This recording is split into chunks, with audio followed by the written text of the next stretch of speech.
Imagine you're standing in front of the Great Pyramid of Giza, staring at a 15-ton stone cut so perfectly you can't slide a hair between it and the next block. The history books say ancient Egyptians built this 4,500 years ago with copper tools and ropes. But what if that's a lie? What if the truth about how these pyramids were built is so mind-blowing that someone, somewhere, decided to hide it? Today, we're tearing apart the official story, exposing why it doesn't make sense, and asking, are we being fed a fairy tale about the greatest structures on Earth? Hang on, because this is going to shake everything you thought you knew.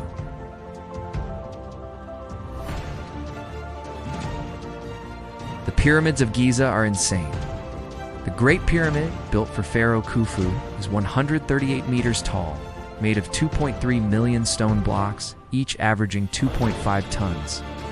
Some, like the granite slabs in the King's Chamber, weigh up to 15 tons. That's heavier than a loaded dump truck.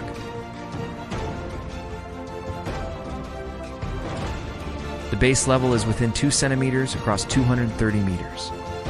And the sides are aligned to the cardinal directions with an accuracy of less than a 20th of a degree.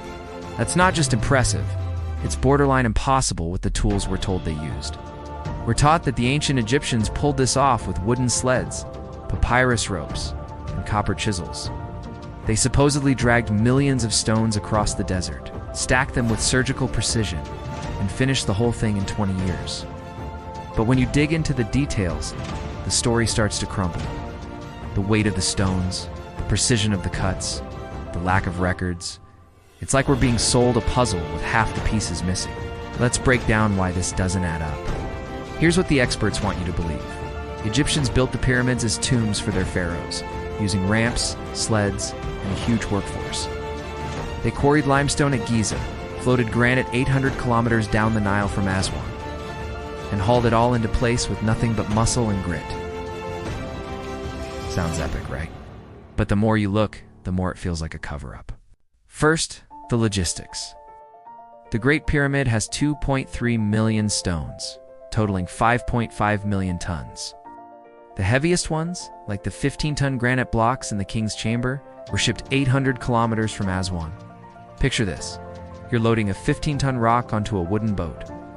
One wrong move, and it sinks. Even if you get it to Giza, how do you drag it across the desert? Historians say they used sleds and wet sand to reduce friction. A 2014 study showed wet sand helps, but 15 tons is like pulling 3 elephants. You'd need hundreds of workers per block, and the ropes, made of papyrus or hemp, would snap under the strain. To build the pyramid in 20 years, they had to place 315 blocks a day, every day. No breaks. That's 1 block every 4 minutes, assuming they worked 24/7. Modern construction crews with cranes and trucks would sweat that schedule, with ropes and sleds. It's laughable. Next, the precision. The pyramid stones are cut so perfectly you can't fit a razor blade between them. The white limestone casing stones, now mostly gone, were polished to a mirror finish. We're told they did this with copper tools, which are softer than a stick of butter compared to granite. Copper's Mohs hardness is 3. Granite is 6 or 7. It's like trying to carve a brick with a spoon. Some say they used dolerite hammers to shape the stones, but dolerite is for rough work. How do you get millimeter-perfect cuts across millions of blocks? And the casing stones?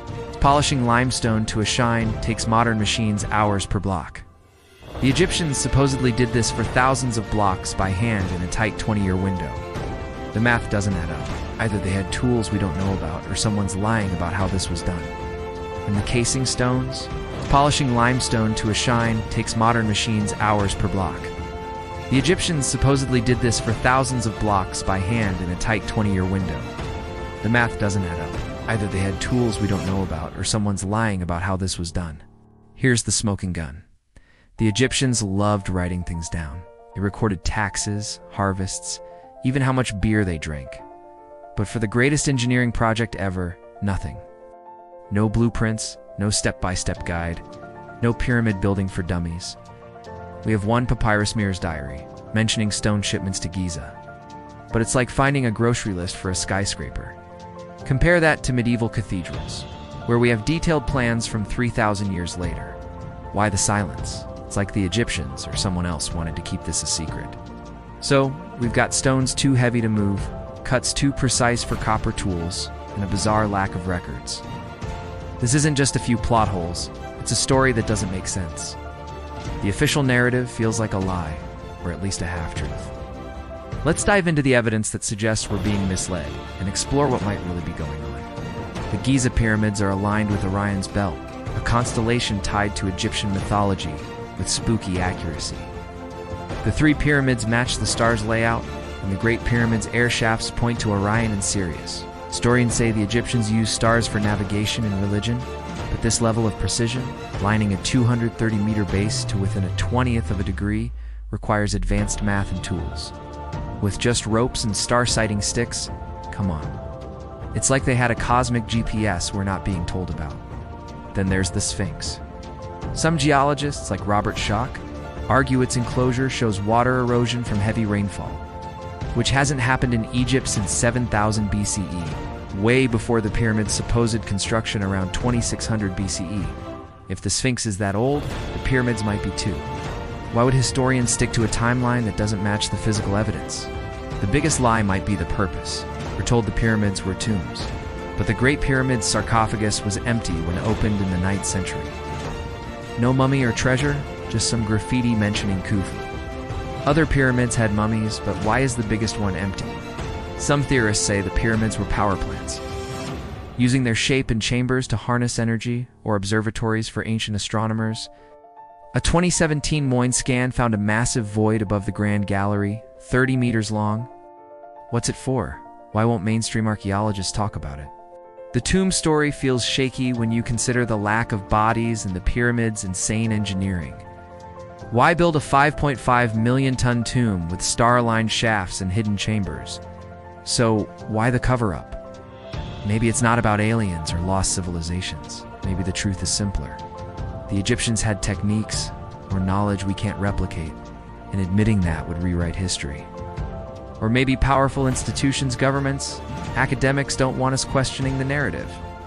The pyramids challenge what we think humans can do. If we admit the official story doesn't add up, we have to rethink everything: our past, our capabilities, maybe even our future. The pyramids are screaming at us. Something's not right. The stones are too heavy, the cut's too perfect, the record's too quiet. Whether it's aliens, a lost civilization, or hidden tech, the official story isn't the whole truth. Don't trust the textbooks blindly. Dig into the evidence. Ask the hard questions. Maybe one of you will uncover what they're hiding. What do you think? Have we been lied to about the pyramids? Like the video? Share it with your friends? And don't forget to subscribe for more deep dives like this. Drop a comment and let us know what you want the next video to be about.